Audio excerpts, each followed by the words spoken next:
I am so excited to be here sharing a platform with the amazing Cyrus Webb.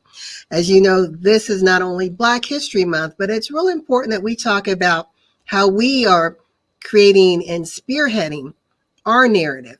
We're living history, and we want the world to not only see us, but to hear us. And Cyrus Webb has been championing the voice of the community, not just the Black community, but the community at large for over 20 years. He is the founder of Conversations Media Group, which is over 20 years in the making. He is the editor in chief of Conversations Magazine. He has interviewed over 12,000 individuals.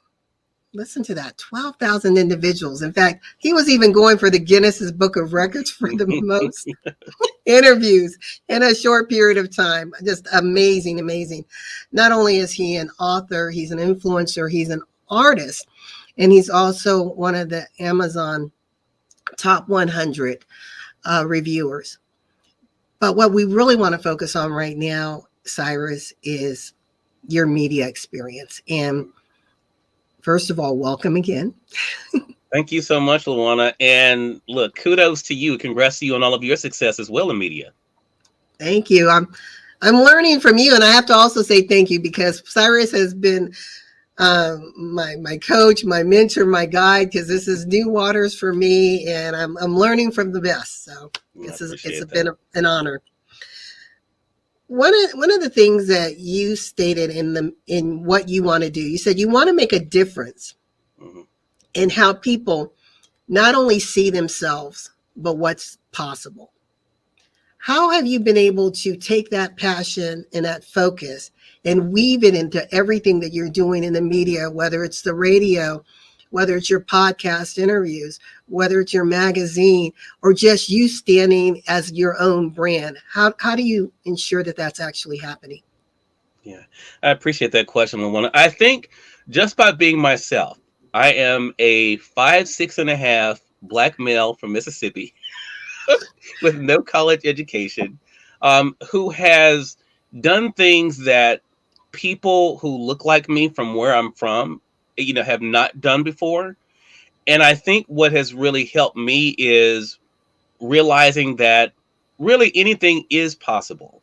And I realize for everyone that may not seem like the case, but I think you and I both know this. We are all just one phone call, one email, one referral away, from our wildest dreams being fulfilled, only if we show up. And so for me, it's all about being able to show up. And I feel like by being able to show up, I'm not only reminding people that, hey, if that short guy from Mississippi can do this, that definitely I can, in wherever I'm from, be able to give it a shot. So that has really been important for me, to be very honest about my journey, to also be realistic about the journey, Luana, but also remind people that I feel like my faith and the hard work is what got me here. And with those two ingredients together, and keeping moving forward, that I really believe it is possible for others as well. I love that. Now you have been able to rub shoulders very, very intimately with some big brands in Black media, whether it's Tyler Perry, Oprah Winfrey, and others. How has that exposure helped shape you and even shape how you, and this may be an unfair question, I guess, if you feel, maybe let me rephrase that, if you feel any burden that's now placed on you in how you should show up for the Black community? I think that's a great question. And I think too, even though it's really interesting growing up in the South, Luana, I was of course very aware that I was Black, right? It's literally right in my face. But I have to say, even though my mother, who went to segregated schools, my grandmother who experienced some harsh, racism, they never made me feel that I could not do something because I was Black. So I think, ironically, that helped me to think that, yeah, I'm Black, but it doesn't mean that anything is less possible. But with the individuals you mentioned, and I would even throw in there too, Tavis Smiley, Michael Baisden, LeVar Burton, looking at them though and seeing what they were able to do just almost was affirming for me. So whether I saw, Oprah Winfrey, who's from my state, from Kosciuszko, a place smaller than where I'm from, I'm like, wait a minute, if she was able to get to a place where she is, maybe my star won't be where hers is, but it still showed me again what was possible. I look at Tavis Smiley, also from my state. We've had a lot of media titans from here. Robin Roberts, also being from Wow. Mississippi, and I look at them and I think, you know what, that just to me is more reaffirming. Now I have to say, to the other side of your question, though, Luana, it's interesting hearing you say that question, because there are some people who will say I can't do it because of that, right? Mm, And so I think a lot of times we forget where these people came from. I guess is what I'm trying to say. right. That Oprah Winfrey was not always Oprah Winfrey. You know what I'm saying? Tavis Smiley was not always Tavis Smiley. And Tyler Perry definitely was not always Tyler Perry. And I think that's the part that we forget. We see where they are now, and we forget the journey they had to go to get there. So for me, I feel like, that's why I like to chronicle my journey so much and share so much of my journey, because I want people to know, look, like you said in the intro, this is 21 years now in the making. I didn't wake up and start and being able to have my calls answered and being, booked for this and that. So that to me actually has been more inspiring for me, and I hope it's more inspiring for other people too. And you just educated me. I had no idea that all these individuals came from Mississippi. So Yeah, yeah. there's media pixie dust in the Mississippian waters. There you go. There you go. I mean, especially Robin Roberts. I remember the first time I had some communication with her, and we were talking when she mentioned that she's actually from. I don't know if you remember when she was actually on the air when Katrina happened. Her family's there is on the coast here in Mississippi, and so it was. I was like, you know what? I had forgotten that she was from there. But yeah, it has really been remarkable to think about, the people in media that have come from here and where they are now. So that to me has been further evidence to me of what's possible. One of the things that often is mentioned in the Black media circles is Hmm. it's real important that we're able to be a part of our story, Yeah. right? If you have a different community sharing your story, then it may not be as it may not it may not be removed of biases, Hmm. right? Have you, in your experience over the past 20 years, has there been a story or a book that you've covered that you felt was very challenging because you had to provide a platform to represent a message that was very critical to the Black community? Oh, I love that question. I don't think I've ever been asked that question before. And the answer actually is no. But I'll tell you why it's no. I am someone who goes into everything with my eyes open, my ears open, and my heart open. And I realize that, unfortunately, that as in every community, that there is not always going to be the best representation.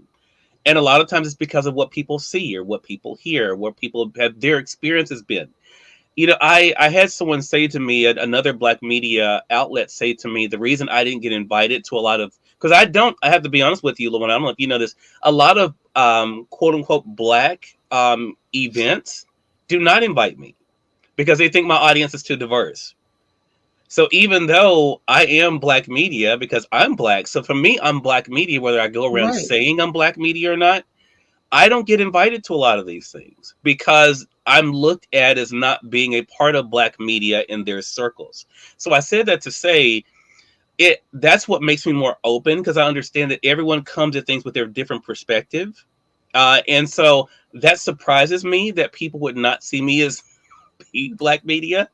But also when I hear about someone writes something about, about us or someone who looks like me, it makes me more open to the why.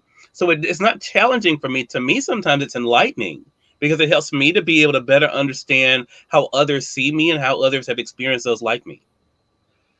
Well, that's real interesting that you gave that example.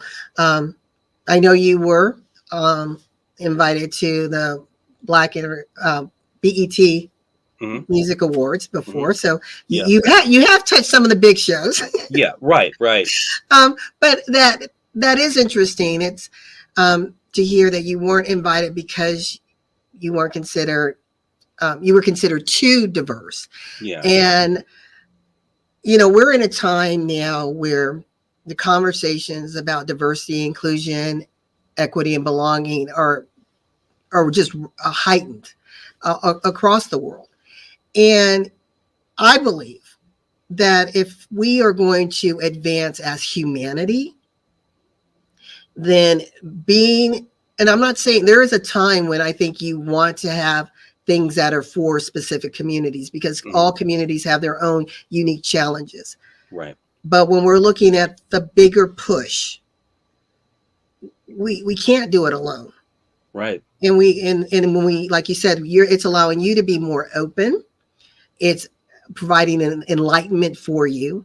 And so with that increased openness and enlightenment, I think it makes you more appealing to Hmm. people who may not look like you or come from Mississippi or have the Right. background that you have, because it creates a framework of relatability, Yeah. right? I totally agree with that, Lawan. And I have to say, and this is going to be controversial probably, but it's the truth. Well, it's choose the I would challenge, so it's okay. Go ahead. I would not be where I am today if I only relied on black media and black representation. And that's just the truth. When I first started my career in 2003, it was black media that was not open to me, did not accept me. They thought my show, again, for the very reason I just said, they thought me having different types of guests, different races, and discussing topics other than just the black agenda, that did not, made me an other. And but what I realized, and I hope people get this and hear this, by being true to who I am and what I wanted to do, that actually opened bigger doors for me. So then black media had no excuse but to recognize me, because this person was recognizing me. This place was recognizing me. Own was putting my tweets in commercials. So then, of course, BET is going to recognize. You see what I'm saying? So I think it's really interesting, and it can be sad. And I've heard others, again, in black media talk about that same challenge that I went through, which is, again, why I share my story. Because, if I was just waiting on people who look like me to do it, I definitely would not be where I am today. Yeah, that's pretty powerful. I love the African proverb that says we can go far by ourselves, but we can Hmm. go farther together. Right. And that's looking, beyond the homogenous equation. And your experience when I first started on the media side, Hmm. I went to actually I was invited to be part of a black media, and they actually kind of nicely asked me to leave because they said I was too diverse. Mm. And I'm like, well, what does that mean? They're like, well, we just see too many other faces, and I'm like, but this is my audience. Yes. But that's not what they wanted for their platform. So then I started to learn the questions to ask, Right. right? But I think I definitely do think there is value in hearing our story. Hmm. As African Americans in this country, we've been silenced or sidelined, or our stories have been whitewashed. So we have an opportunity when we have platforms such as yours or mine, that if we have certain guests, which you do very well, is spotlighting their different experiences. It may not be your experience, right? Right. And that's what I want the listening audience to hear right now. The Black American experience is just as diverse as we are in complexion, Yes. Yes. right? Hmm. We're Yeah. not all cut from the same cloth. Our experiences are just that there are experiences. They're an American experience, and we're woven into this beautiful fiber of America. But we have a unique way to bring our brand and our messaging. And Yeah. with that, tell us a little bit about the Cyrus Web Media brand and where you see it 10 years from now? I will have to say that even referring to myself as a media brand still sounds crazy. Because when I think about how this all started, Lawana, this is not any way what I thought would be the path, right? But as my mom reminds me all the time, it was almost inevitable. I've always been interested in people. I've always loved people's stories. And so when I think about the future, it really is going to be continuing to amplify on that, to be able to make sure I continue to tell other people's stories. But I'm going to tell you one thing I've been very passionate about lately that I definitely believe will continue in the years to come is helping other people develop their own platform to do the same thing. Because what I want people to know is that what I've been able to do is remarkable, and I'm very blessed and very honored by it.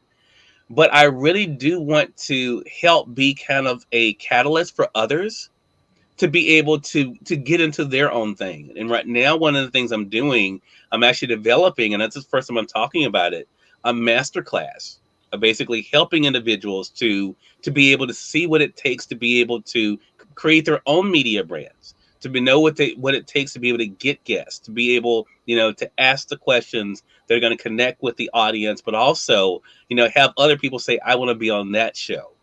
And I think with the world we live in today, and I think you've definitely benefited from this as well, with social media, new media, all the platforms that are out there, anyone can really build their own media brand. And I really hope people get that. I know it sounds daunting to a lot of people, but I think about where I started and I think about where I am now. And I think, it is a lot easier today than when I started in 2003. And so I think for a lot of people who are willing to do the work, that's what I really hope Conversations Media Group continues to do, is to not only to grow and continue to share those voices, but also to create other platforms where people can do the same thing. I love that. I think it's so important for us to share the wealth, and that wealth being our knowledge, Yeah. right? It may have taken you 21 years to get to this point, but by sharing what you've learned, now you can help people navigate the minefields more safely, right? Right. Because Exactly. they've learned through your hard knocks. Mm-hmm. We are almost out of time. I definitely love this and love your insight.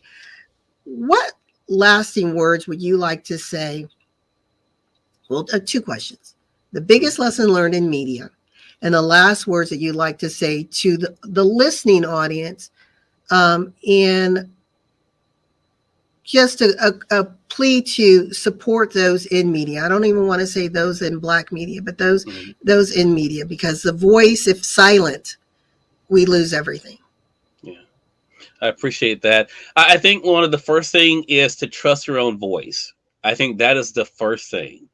I think a lot of times people think that things are saturated, and we hear that all the time. Oh, that's saturated. That's saturated. But that it can't be saturated because your voice is unique to you. So I think trust your own voice. And if you have the desire to create a platform, to start a show, to even go further, to be able to write a book, to build your own little niche when it comes to a brand, do it, because the world needs it. And you're going to speak to someone out there.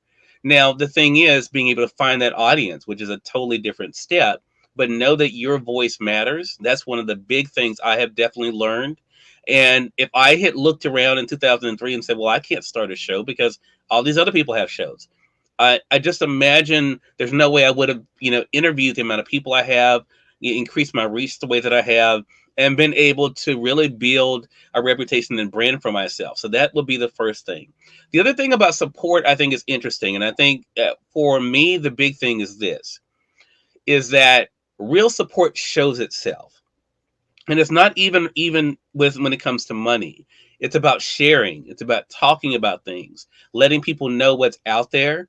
That to me is one of the big things. I have benefited greatly from word of mouth. I benefited greatly from people saying, hey, I was a guest on that show, or I heard this podcast and I think you ought to check it out. That has been such a big thing, and not to be afraid of that.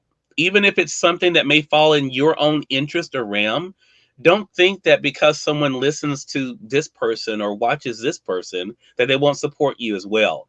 And I have really found that for me, the big thing in my last 5 years in particular is to remember that support is an action word. And if you're willing to really show support, that not only will other people find their tribe, but you'll find your tribe as well.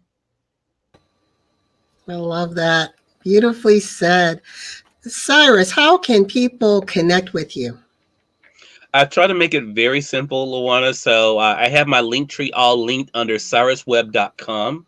So if you go to cyrusweb.com, you can find everything, all my social media handles, the magazine, my books, everything is right there in that place at cyrusweb.com.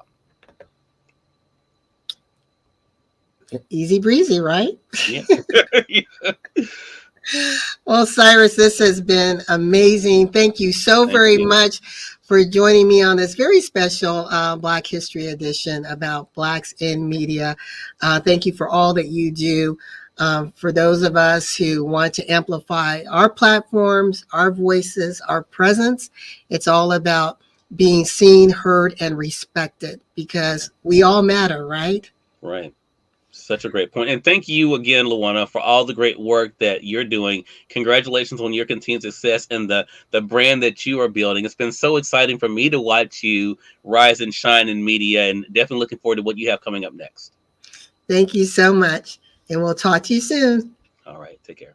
My name is Aaron Hymas. I am the CEO of E360 TV. E360 TV is in the now because we're all about encouraging and amplifying diverse voices getting out to the masses. What E360 TV's vision point of existing is that is the realization that there are so many different voices from around the world, coming from different cultures and backgrounds and perspectives. So our job then is to make sure that we are amplifying the voices from multiple cultures because we want to have those perspectives heard and understood by the masses. Very well, with the fostering now of the streaming platforms now and being able to stack technology in a way that it's not so prohibitive, we're able to now put this out as a service to content creators and do it in a way that's not going to break the bank and allows for more voices to be able to be heard.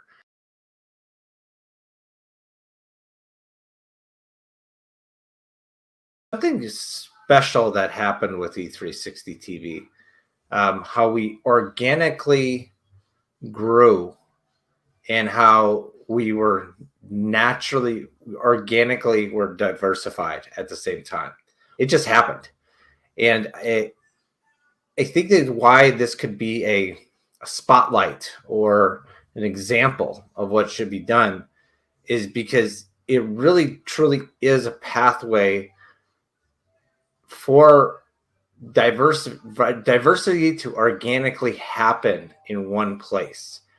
And that, I think, is what people in the world need to see. So, like I said, there's a natural thing that happened with the 360 TV to become this epicenter for voices from diverse backgrounds and is part of our mission to be the most diverse network on the planet.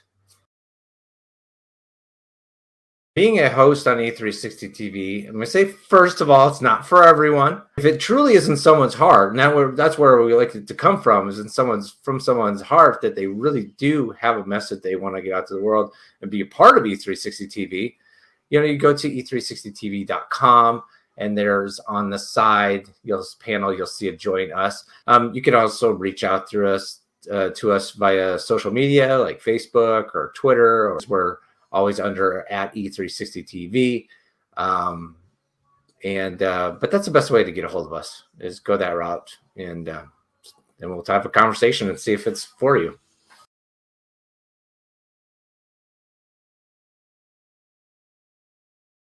I think we're living in a very monumental time. E360 TV, like I said, I mentioned, we want to be the most diverse network on the planet. And I know that's a big pie in the sky and kind of kumbaya type of thought, but whatever. But it's important for us to grow as a world society to know these perspectives. And that is what helps us educate ourselves about others and other human beings, and to be able to adapt to future changes, and to be able to look each other in the eye as just fellow human being to fellow human being. Well, thank you so much for your time. My name is Aaron Hymas. I'm the CEO of E360 TV, and stay kind.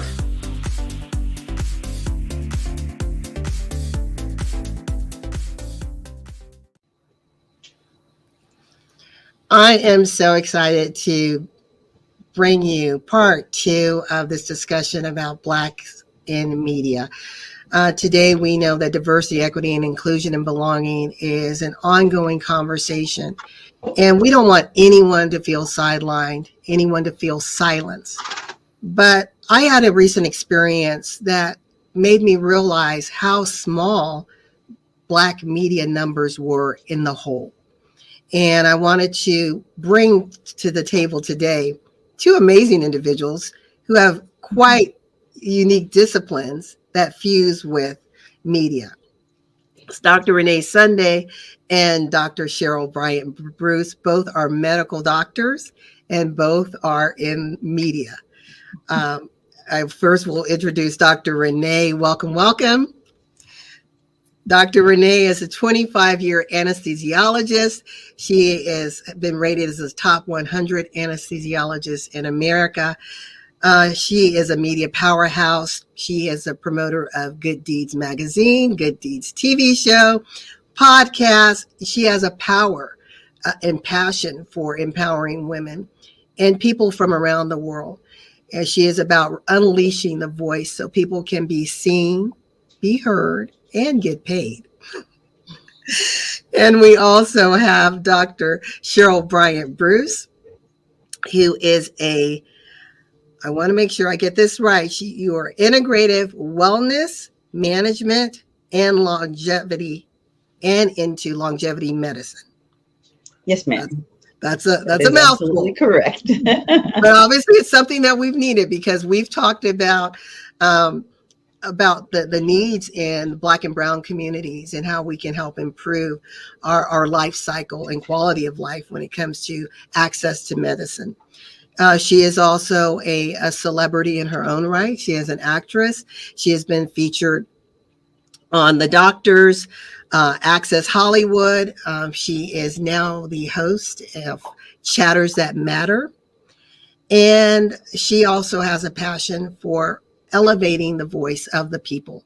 And the people may be you, it may be me, but she really believes in listening into those critical messages and finding a way, even if it's on the streets of Las Vegas, interviewing people to find out what their perspectives are about what's happening within their community. So welcome, ladies. Thank you. It's a pleasure being here, Luana. I want to ask you both this question. I want to start with Dr. Sunday and then to you, Dr. Cheryl. I mean, you guys you're rock stars in medicine. Oh. How on earth did you say, okay, I'm healing people. I'm doing some amazing things. I'm bringing hope to families. I'm teaching wellness. Oh, I got to do something over here on the media. How did that happen? Well, what's the saying? Make a long story short. It was not by my doing, in all transparency. Back in the day when I written my first book, which was 2013, I think. We were not on social media, and so one of my friends said, "Well, you have to get on social media to promote your book," and it was about grief. And, back then the algorithm was a little different. Okay. And so people would see you and they say, how can you talk so positive, so encouraging, so motivational when it comes to grief? And so this lady here in Atlanta, Hot ATL, contacted me. She said, it's just something about you do you mind, without talking to me on the phone or anything, just, the DM as they call it. She said, would you like to be the co-host of my radio TV show, our syndicated radio back then, and then magazine? And I said, well, okay.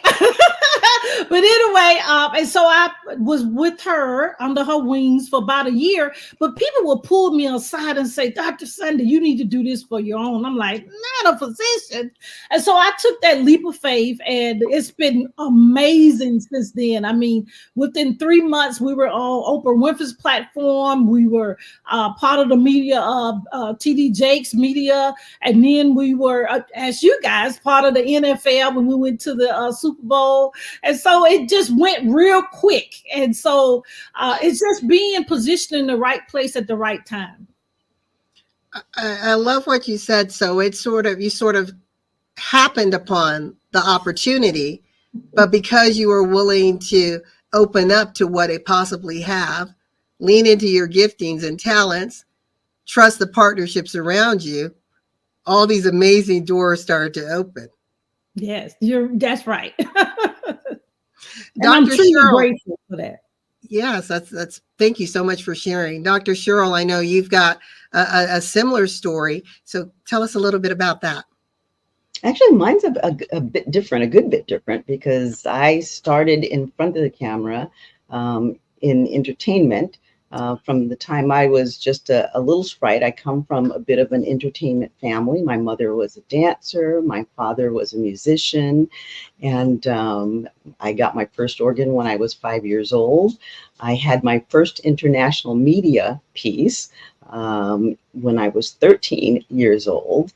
And then all along, of course, preparing for not medicine, but veterinary medicine, and made the shift to medicine my last year in college. Throughout that time, I was also in entertainment and continued to do so all the way throughout my medical career, juggling both careers. So I was always kind of in front of the camera. Then in 1995, I was first exposed to medical media by my child's pediatrician, because her name was Dr. Runette Flowers there in Atlanta. You may know Dr. Runette. Dr. Runette was actually over the board for many, many years. And she was in the media. She had a news and television show early in the morning on a regular basis. So that was the first time I saw a physician in media reporting. And it just kind of progressed over the years. I ended up landing in Beverly Hills. And when I landed in Beverly Hills, that really threw me into the media. I was working in entertainment, and I was working for celebrities. The media got hold of that story, and they started calling me the celebrity doc. And it just kind of snowballed from there. I started my journey in radio with Blog Talk Radio in 2008. That show stayed on the air until 2011. And then my partner who developed it with me passed away. And I just couldn't do it for a while. And then I resurrected it again in 2016 with my co-host and producer, Hisham El Monty, Hurricane H. I love that. See, I thought I was getting to know you, and you just threw me a curveball. There were lots of curveballs here. Yeah, that you kind of grew up in the platform, and I love that because we never know how our lived experiences are going to intersect and elevate us to where we are today, and it's amazing. So there's definitely some compliments in what you've done and what Dr. Renee has done. You've both been on some major platforms. You have some, you can say, been seen in, have collaborated with some great names and influencers. One of the things, though, you two are an exception. Right? Yes. You're an exception. Our numbers are small, but your numbers are even smaller when you're looking at these combined disciplines, and then even smaller when you're looking at the opportunities that you were granted. Yes, I'd like you absolutely. to both speak to someone who is aspiring to be in media, not really certain what that may look like, other than they know that they are a black or brown man or woman, and they know there's certain obstacles that they have to overcome. They want to be seen as a media professional first. Mm-hmm. And if you happen to refer to them as a black or brown person, okay. But they want to be seen as that media professional, that media expert. Dr. Sunday, what would you say to that person? And then I'll turn it over to you, Dr. Cheryl. I just love that question. The thing that's so interesting that I have to do say, going back to what we talked about earlier, you know how when you're in church and they take the pictures and they back in the day they you give you a prompt. Well, my prompt was a telephone, so I didn't realize that talking and getting in trouble in school for talking that was going to be a great thing. So a lot of people start that way. If you look at anyone in media and comedy and even acting, singing, the thing that you almost got in trouble with or got in trouble with is actually one of your wonderful gifts and talents. And I want people to know that, especially now in this time, so many people need to hear from your voice. As you can tell, I'm a Southern Belle. And when I first started media, I tried, quote unquote, to sound different. You know what I'm going with this. And actually, of all people, when Oprah heard my voice and my last name Sunday, she behind the scenes, she said, "Oh my God, her last name Sunday, and she sounded like a Southern Belle." It was a great thing. And I was like, when she said that, I was like, okay, but that means it's supposed to, but sometimes we think that we're not as powerful that we are. But I want to let whoever's listening, whoever's seeing this, no matter what time, you are powerful and your voice is powerful. Because somebody right now don't know the direction, they don't know what to do next. But what you say may get them, we've experienced this in the wonder, right? Get them out of bed. They may get them to go to their next step in life. So we need to realize that we have so much power inside of us that somebody need right now. I love that. I remember listening to Oprah's story, and one of the people who she admired in media, because we didn't at the time when she was coming up, there wasn't a lot of women represented, period. And Right. Barbara Walters was a big influencer in her life. But she was trying to emulate Barbara Walters. Well, it's all about developing your signature, your sound, your presence, that unique fingerprint, right? So that you become indelible, not a copycat or replica of someone else. Dr. Cheryl. Well, I think that the one thing that I would say is believe in yourself. If you see something that you want, you have to believe in yourself. The second big thing is to create your own opportunities. Nobody is going to give it to you in this business. If you're waiting for someone to hand it to you or to make a way for you, it's just not going to happen for you. You have to create your own opportunities. And Luana got the opportunity to see me at work doing that in Vegas. Very busy making things happen. The third thing that is really important is that you always have to be ready. You always have to be prepared, because you never know when those opportunities are going to show up. And if you're not ready, you'll miss them. So you want to create your opportunities. You want to recognize when opportunities are there and stick your foot squarely in the door, because there will be people trying to close the door on you, particularly as a minority in the media. There will always be people trying to close the door on you, and it's your job to get your foot firmly wedged in and to open that door for yourself and make that opportunity happen. I love that. Well said, ladies. We are almost out of time. One last question for both of you before we go is, I'll turn it to Dr. Sunday. And the question is, actually, it's two questions. One is, what is next for the Good Deeds brand? And number two, what lasting words would you like to tell our listening audience, and how can they contact you? Now that's a very powerful question, right? My team would want to know the answer to that. It's funny. I have to continue the brand because people have told me so many times how important it is to hear from someone that's Black, that looks like me. So the kids will have an example. So we have to continue that. We're actually, as we speak, negotiating a couple of contracts to be on bigger platforms. Of course, I can't say the names right now, but I want you to know, just like we have to stay in this game because we need each other. And the last thing I want to say is, I always say on my platform, we mentioned already today, is you're not a mistake. And I believe we have to do these three things. We have to believe, we have to trust, and we have to walk it out. When I say walk it out, just like we said already, we have to take an action. And the action is what you choose that's best for you. And so if you want to contact me, all my social media is Dr. Renee Sunday, and that's DRRENEE Sunday, like the day of the week, SUNDAY. So thank you so much, Dr. LaWanda, for this amazing opportunity.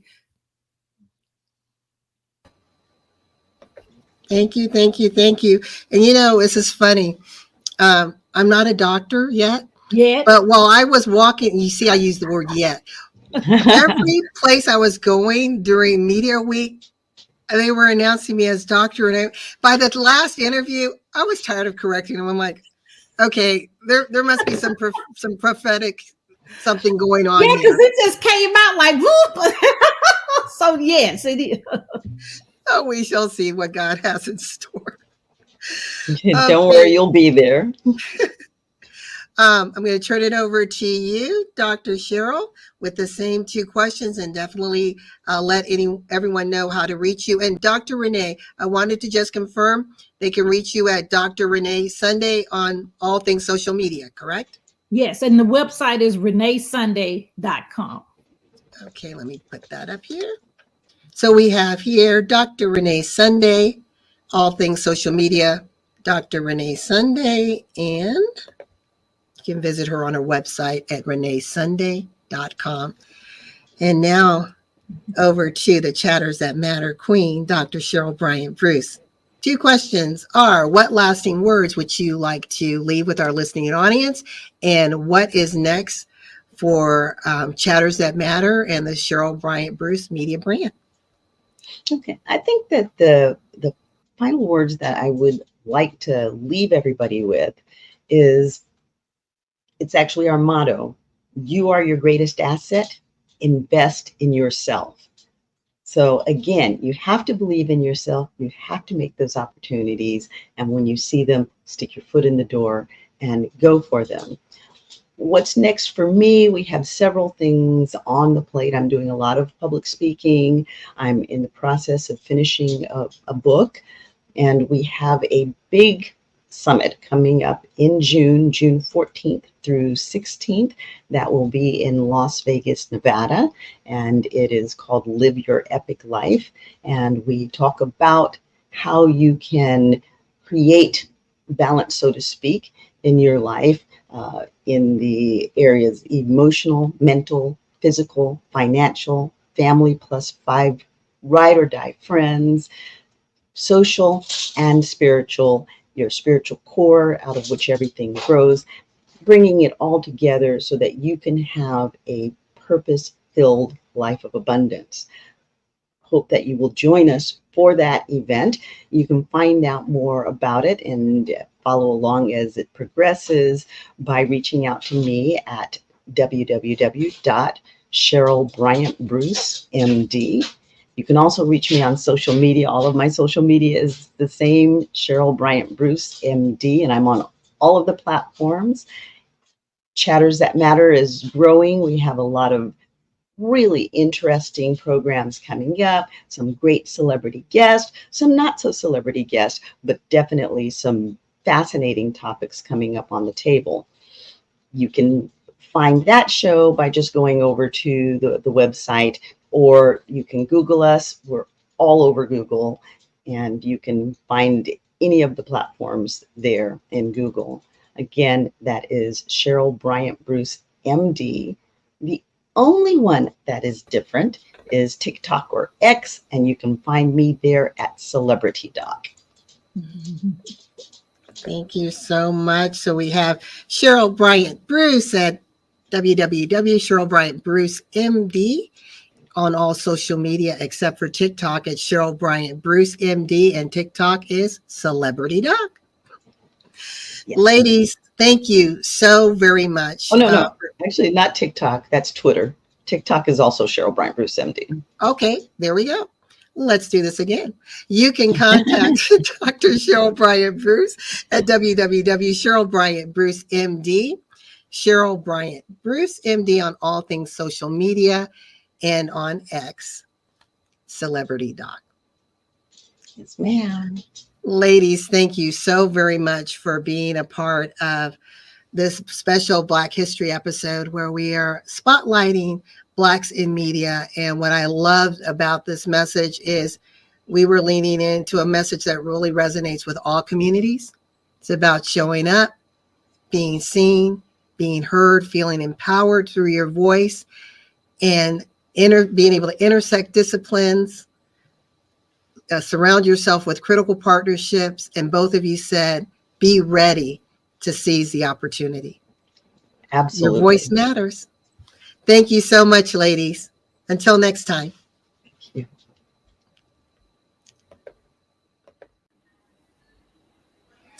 I am back again. This is so exciting. I hope you all have been enjoying this so far, where we have been talking about Blacks in the media. It is Black History Month, and I love my people. I love my culture. I love my community. And the one thing that I realize that is so important, that as a segment of the population who's been marginalized for so long, that it is time that not only we be seen, but we be heard. And it's about elevating our voices, elevating our narrative, being a part of the change that to challenge some of those false perceptions that are out there, because people just don't know what they don't know. And if we often wait and allow our stories to be told by others, they're going to be misinterpreted. And that's not what we want. And today I have two very special guests here. I'm excited, who are Black media owned. I'm going to call them moguls, because they are moguls in the making. They are moving and shaking in their own respective lanes. We first have Mr. Ben Shutter III out of Forney, Texas. He is the founder and CEO of BS3 Network, a broadcasting media company. And his focus is on providing a creative platform to give people the opportunity to express themselves and to do so authentically. He is a Morehouse grad, and he has an MBA in HR management. Welcome, Ben. Thank you so much for inviting me. I'm glad to be here, and glad to see you again. Same here. And we have Dr. David Watts, who is a senior partner of OnStage Plus, a digital streaming platform that brings to the stage the theater, speaking platforms, motivational speakers, comedy, music, and talk. He has over 17 years of experience in the entertainment industry, and he received his PhD in media studies from the Institute for Social Interaction. His focus is on amplifying the presence of Black Africans. I'm going to say African Americans and the Black diaspora in media, which is so very much needed. I met these two gentlemen. David and I met, the LED tour. So back in September, Michigan State University had my first introduction, and Ben and I met at one of the biggest stages, Super Bowl Media Week. Right. Yep. And that was a pleasure. And thank you both for actually having me on your stages to interview. I truly found it an honor and a privilege. And it was my second and third time being interviewed by an African-American man. That meant so much to me. Thank you. Wow. You're welcome. Glad we were able to make it happen. Yes. So I did a little research, and I was shocked to find that only 4% of all media is represented by African Americans. And when we were at Super Bowl Media Week, both of you were there, and I'd like to bounce this off of both of you to get your thoughts. I was walking up and down, looking at all these media outlets, 258 plus media represented from around the world, and I only counted 5 that were Black owned. Did I miss something, gentlemen? Well, Go ahead. okay, so like I said, we were really glad to be able to bring you to Super Bowl Media Week. This is our eighth year doing it, and you counted 5, and I'm going to tell you that is actually growth when it comes to the NFL. Unfortunately, as we know, the NFL, and statistically we look at it, we as people of color overwhelmingly buy the merchandise, we buy the tickets, we buy the season passes, and we support and contribute billions of dollars to that industry. But we are really not underrepresented when it comes to our media space, as you saw firsthand, and when it comes to the advertising and things the NFL will do with media companies. This is not new. The NFL also has been trying to reach out to other geographic areas. Just recently, and I'm not sure what teams they were, I think it was Detroit Lions or something, played a game in Germany in hopes of getting that market because they understand that their market share is shrinking. A few years ago, if you remember, they had NFL blackout where a lot of our people were like, I'm not going to be watching the NFL games. Right. And that actually hurt them. And they were kind of like, as opposed to looking and going, we're going to do more in the space for people of color, African Americans, they said, we're going to go overseas and try and get the eyeballs from people that watch soccer traditionally. Yeah, and I think that was during the Kaepernick. Yes. There was a lot, and there's still some to this day that don't watch for that reason. Yes, absolutely. So this is, it's whoever the powers that be are just not getting it. And we still participate in these events. Like I said, we have experiences. NFL Media Week is one. We have the Cannes Film Festival coming up in May in Cannes, France. So we're going to be allowing people or asking people if they want to participate in that. But we want to go to places that are going to, what do they say? Go to places where you're celebrated, not just tolerated. And there are a lot of media there, which is why we chose to actually still engage with them. But as we find other outlets like FIFA is coming, we're going to probably start offering those experiences because, this is something where we're not underrepresented and they don't seem to be making a difference. Yeah. And I agree with you there. And this is, so as an organization, this is our second year. The first year I wasn't there. We were granted media credentials, but it was just to be able to walk around. We didn't actually have a table last year. So I think also part of it is they're granting credentials, but it's just called Week of Game, and you get to roam. So there was a lot of people I know that I've known in media for a while that are Black owned that didn't necessarily get a actual table. They just got the credentials to have access to Radio Row. So I think that is also another part of it, that there were more people there, but it's just to actually have a physical space was definitely limited. And I agree, had to have been 5, and I know 2 of them. So it tells you right there. Yeah, it's tragic that, in 2024, we are still, fighting for representation. And you mentioned something, David, when you were talking about the advertising dollars. And I was listening to a podcast with, the great Byron Allen. I mean, he is scarfing up some territory and has some big dreams. In fact, I was surprised that he owns 90% of all Black-owned media right now. He's trying to just bring back and have us controlling our own narrative, right? But doing so as a collective. But what he said was, we're 14% of the population, African Americans, those of the African diaspora, are 14% of the U.S. population. And he said he is fighting that at a minimum, we get 15% of the ad budget. That, and we're not. He said we're nowhere close. Yeah. And in fact, he actually had a lawsuit against McDonald's. Was an example of, okay, our people are patronizing you, Right. But then when it comes to you allowing your ads to show on their platforms, you're not doing it. And the FCC has guidelines about diversity in media. So he's really using, and I think it's important if we're in certain spaces and we want to play hard and have impact, we got to know the laws.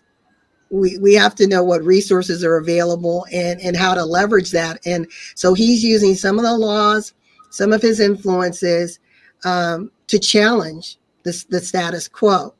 So I want to ask the two of you, I'm going to start with Ben on this, because your platforms are your baby. How are you using your platform of BS3 to challenge the status quo and make a difference? Yeah, and I think one of the biggest things that of what we do is our kind of base is people that are not into podcasting, but they have an idea or they have something that they want to be able to speak to.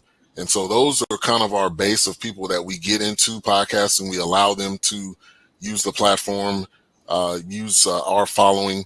And then also we partner with a company called Pod Digital Media. I'm not sure if you guys are familiar with it, but it's owned by a black man, and he partners podcasters with larger brands. And so we utilize that to also provide the shows with advertising dollars that, they can have to either boost their show or, side money or whatever. So I think our thing is to empower and to inspire podcasters that didn't think maybe they could do a podcast, but also giving them the tools and resources they need, but also, bring in the advertising dollars that we're able to bring in. Well, that's powerful, and I'll be getting with you to learn a little bit more about Pod Digital Media. But it's like when you're in that space, and I'm going to turn it to you to answer the question, David, as well. When you're in this space or any unique space where you're trying to amplify, to be seen and be heard, you don't know what you don't know, right? So it's seasoned veterans like both of you, in your own lanes, to help guide newbies like me. And also give us space to show up and to expand. And I can't emphasize enough what that meant for me at Super Bowl Media Week. David. Yeah. Thank you. You guys, this is an ongoing battle.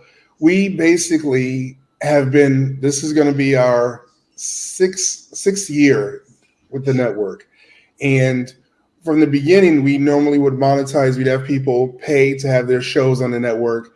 But that, of course, didn't allow us to grow because it was contingent upon people having the show on the network. And once again, if you don't, like you say, you don't know what you don't know, people are like, well, I'm on TV, but how do I make money from it? And I remember reading Will Smith's biography. He said, there's nothing worse than being famous and broke. So we looked at that and we said, okay, we've got to go to an advertising kind of model. And we tried starting with smaller companies, and we kind of ran into that same roadblock where, as Byron Allen, and I'm not sure the numbers, but I think 2%, Procter & Gamble said they're going to try to commit 2% of their advertising budget toward media companies that are run by people of color. Yeah. However, that doesn't mean that it's formed and run. It means that basically there's a black probably figurehead. And then they can say, okay, we're giving the money to you, but in reality, they're really giving it to themselves, Right. So what we've had to do is we really had to go and start utilizing our reach to other brands that are unfortunately sometimes outside the United States. Like I said, we're doing the Cannes Film Festival, so we're working with new advertisers that are in the UK, that are, of course, in France. We just had a meeting the other day with people that are working with Daihatsu that are in Japan. So unfortunately, they tend to sometimes be a little more amenable when it comes to advertising on our networks. We have a new service we're about to roll out too called brand development, where we're actually going to help people monetize their brands. So whether they have a podcast on our network, they have a TV show, or they're doing merchandise or seminars, to be able to generate that revenue from the advertisers that we have overseas. Because here in the United States, when they look at us, they're just not seeing the value. And I don't know why, because they want our money, but they don't want to give us their money, So yeah, it's been It's a a challenge. two-way street, Yeah. but Yeah. they only see it as a one-way. Yes. So here's a question that I have for both of you, and then I'll toss it to you first. Representation, meaning our voice, and having fair representation of our voice, our experience. Do you think it's important, and explain why or why not? If there is a story about something happening within the African American community or greater diaspora, that we also have Black media or Black media, Black journalists representing the voice of the community, or does it really matter? Or does it just, as long as the story's covered? Oh yeah. Is that what's important? No, we definitely need to be on the ground reporting on it, because most of the time details will be left out. A lot of the times it won't be fully explained. And it'll be the narrative will be put in a certain direction to where it is not beneficial to us. So we definitely have to, if there's a story or there's something going on, we need to be there, because I believe we would be the ones to tell the true story and not allow the news to tell the story. I think it's very important, and we definitely need to be there for sure. Thank you, David. I was trying to think of this this story. What is it? And you guys probably know it better than I do.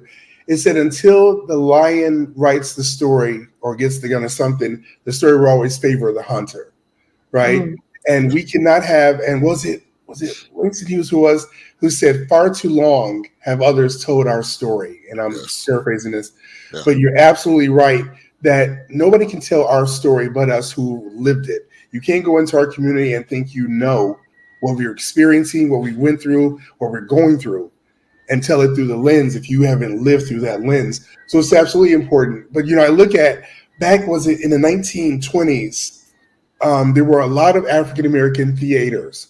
We had, oh my God, I forget his name, Oscar Michaud, I believe his name was. And he was a great filmmaker back in like the 1920s. And he would make movies. They would be shown in Black theaters because we couldn't go into white theaters. Right. But the minute they saw all that money being generated in Black theaters, they said, well, y'all come here as long as you sit in the back. We ran in droves from our own people so we could be accepted. So I say that to say that's one of the things we've got to start really supporting our own and understanding. I got to get on a soapbox, and I hate the fact I get people to go, well, my show's going to be on Tubi. And I get that all the time. And they go, well, Tubi has 74 million viewers every day and everything. And I'm like, okay, we've got 260 million reach globally.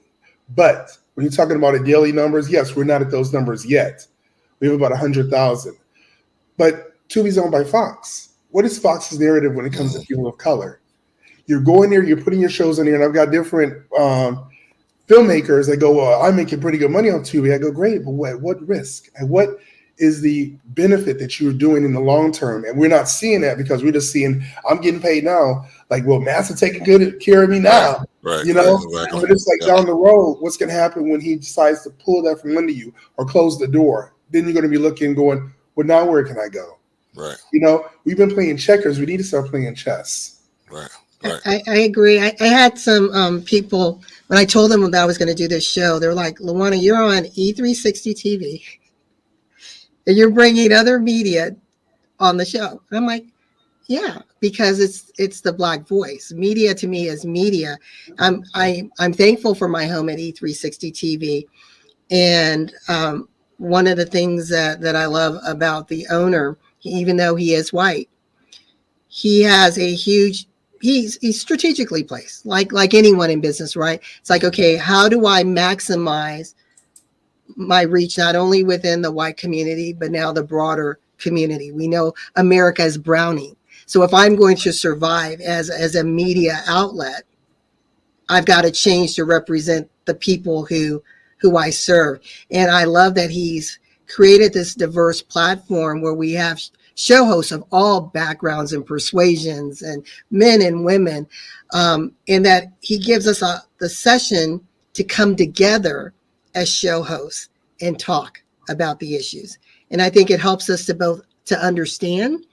And the challenge, and I want to pitch this to you, and this is the last question that I have. I started off on XOD, and I love what they're doing. They're doing great work based out of Atlanta. The person who brought me on kindly asked me to exit off because they told me I was too diverse. And I said, okay, it's good to have Black pride and to push the Black voice and the Black narrative, or to be a media channel that is solely focused on the Black message. But if you didn't have in your contract that that's who you are, and I come on and I told you what I do, and I'm representing, because at that time my show was representing the voice of women around the world, but you didn't want to hear about the voice of women around the world. You only wanted to hear about Black American voices. Yeah. And so I was asked to leave. And the sad thing is, the shows had great content. They took all the shows down. They didn't want to have any of them archived. So I was like, well, I'll go to whoever will take me right now, because I got a message and not even my people are going to sideline me. Right. Yeah. So just your closing thoughts before we sign off on just us really supporting each other, no matter. Like you two have your unique platforms, and the way you're going about telling your stories are unique to you and your passions. But you're two Black men supporting a broader cause. If we can't support one another and celebrate one another, what are we doing this for? Right. Ben, and then I'll let you close it out, David. Yeah, and to David's point, being able to partner with people and allow people to get their voice out. And I think also it's a training. When you have new people that are not familiar with these platforms, not familiar how to run it, there's a holding a hand of such to get people to a point to where they can understand how to use these. So, I mean, and that's our thing. We give people, free range. Obviously, if it's offensive and it gets too out of control, obviously we'll have conversations about that, but we give them range to be able to talk about the things that they deal with and the things that they've experienced. So I think it's very important that we do work together and that we do communicate with each other. And it may not be being on each other's network, but it could be just giving advice, lending a helping hand. Like I want to talk to David, because I think he could probably give me some tips and some tools and some things that I can learn. So I think if we need to stop with the tit for tat and the going after each other. We can collaborate. Doesn't mean we have to do everything together, but we can collaborate and learn from each other. I don't think we should hold what we know. Share it out with other people. Absolutely. I mean, and I definitely been pleased. Yeah, because I know we talked briefly in Las Vegas. Yeah, we definitely need to collaborate. I am really, and I say this ad nauseum, the African adage, if you want to go alone, if you want to go fast, go alone. If you want to go further, go together. And we know people that are going nowhere fast. It is important because there shouldn't be we're not a monolith as a people, and it shouldn't be to where you've only got to be on this network. No, our network's going to reach people that other people might not see. Your network's going to reach people that other people might not see. What is the matter with us collaborating? And that's the problem, I think, for far too long have we been pitted against each other and sold into this divisive mindset. But we need to come together because we know there is strength in numbers. And even, I think it was Benjamin Franklin said, a house divided against itself cannot stand. Right. In the military, I remember when I was recruited to the Marine Corps, in the military, they say first you go for a command to disseminate that, and that way people can't get orders and you can then pick off the rank and file. We have been targeted in a military type mindset where we're spread against each other. When we come together, they can't stop us. So we absolutely need to do it. That makes no sense. So I had no idea, and I don't know XOD, I'm not familiar with that platform, but that's crazy. They should have embraced what you were doing, uplifted it, and then said, we're going to put yourself in here and go to another one, because when you're at E360 TV, XOD, whatever it is, the message is getting spread even further. That's crazy to try to silence your voice, but that's their loss. So yeah, true. Yes, yes. Well, gentlemen, thank you so very much for being a part of Choose to Challenge for Black History Month, where we're celebrating Blacks in media. We have here Ben Stutter III. If you want to follow him, you can follow him on all things social media, but bs3network.com, and Dr. David Watts with Onstage Plus, and you can watch them on onstageplus.live. Gentlemen, thank you so very much for being a part of Choose to Challenge.